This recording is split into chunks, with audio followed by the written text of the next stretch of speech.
مبسوط يا كامل؟ النادي اتدمر. والله بقى مسبله. احبسني بقى ولا قتلني في الشارع. يا باشا كله يساكن لعيبه متعدد المهم يعني.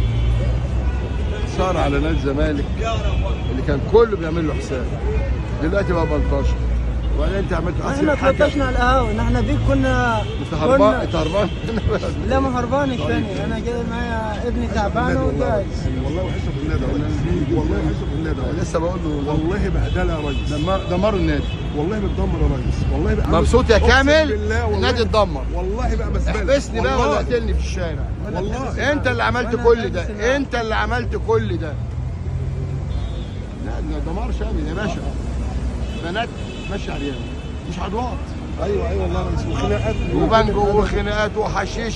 ازيك يا ريس؟ ربنا يديك الصحة يا رب، يبارك لك الصحة. لا ما تقولش رئيس، ما تزعليش حد مني.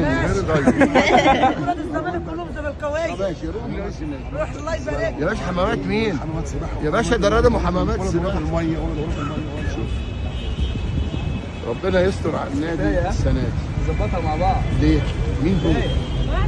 دول كلهم ضابط امن دوله اسمه شريف عادل هو اللي معينهم. والله ووزير الداخليه ذكر اول ما عرف ان هو عمل كده بره، قال له روح اتكل على الله من الجهاز المحترم. والله يا ريس بمناسبه رمضان